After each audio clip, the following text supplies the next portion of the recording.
Well, Joe, that was the past, but the future, a lot of it anyway, is now here in the Bronx. You look at the debut for Aaron Judge and for Tyler Austin. I have to imagine the nerves for anybody would be huge, but the fact that they were able to get some of those nerves out early had to have helped them. Real quick, they got a lot of things out of the way really early. Tyler Austin, I thought he had a great at-bat the first bat, got down in the count, ends up hitting a home run to right field. You get lucky, the ball bounces back in. It doesn't come from a fan, so we can actually authenticate it. He played a very good first base, a home run, an RBI, a couple runs, 2 hits. So I'm going the other way twice. And then Aaron Judge follows up Tyler Austin's home run with an unbelievable shot to center field that gave us a 2-0 lead. And you look at, wow, look at these kids. I mean, they're already impacting the game.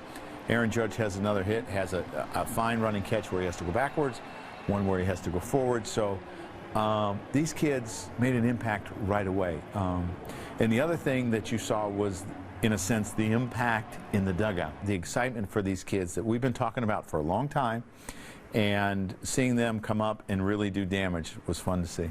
You look at Aaron Judge, and obviously his size is imposing and intimidating for anybody. But what really stands out is his athleticism. He's not, he's very athletic out there in the field. He's not an NFL lineman. He's a defensive end, is what he is. And when Jason Garrett came to speak to our club with the Dallas Cowboys, I told him he wasn't allowed to talk to him because I didn't want him to try to steal. But you have a man that's very athletic, that's 275 pounds, that runs the bases, plays a very good right field, throws. He does everything. So, I mean, it's the nature of the game. I mean, in all sports, people are getting bigger and they're becoming more athletic, and it's scary. How do you now manage that outfield? Once Brett Gardner gets back to being healthy, it'll just be a couple of days. What do you do? How do you get guys playing time? They're all going to play. And what I can do is I can give them a rest and feel really good about the guys that you're replacing them with. And you look at Aaron Hicks, and he's starting to swing the bat. I look at Saturday's game. We had 5 home runs by guys that were 26 or under. And we won that game 8-4, 8-5, or whatever it was.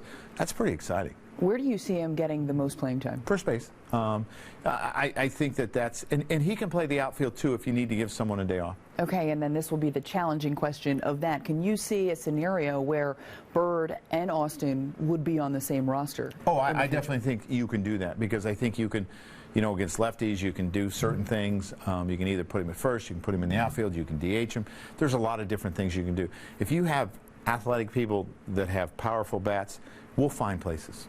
And it almost seems like with the excitement of Saturday, what's getting lost in some of this is Gary Sanchez. Yes. He was talked about a lot. Obviously, he's been here a little bit longer than those guys. But as a former catcher, I have to imagine you are smiling often when you're watching him behind the plate. I'm excited about this young man because it's another guy that's a big man, but extremely athletic. I mean, the play that he made in Boston on the swinging bunt, the throws that he's made to second base, some of them recovering from blocking a ball.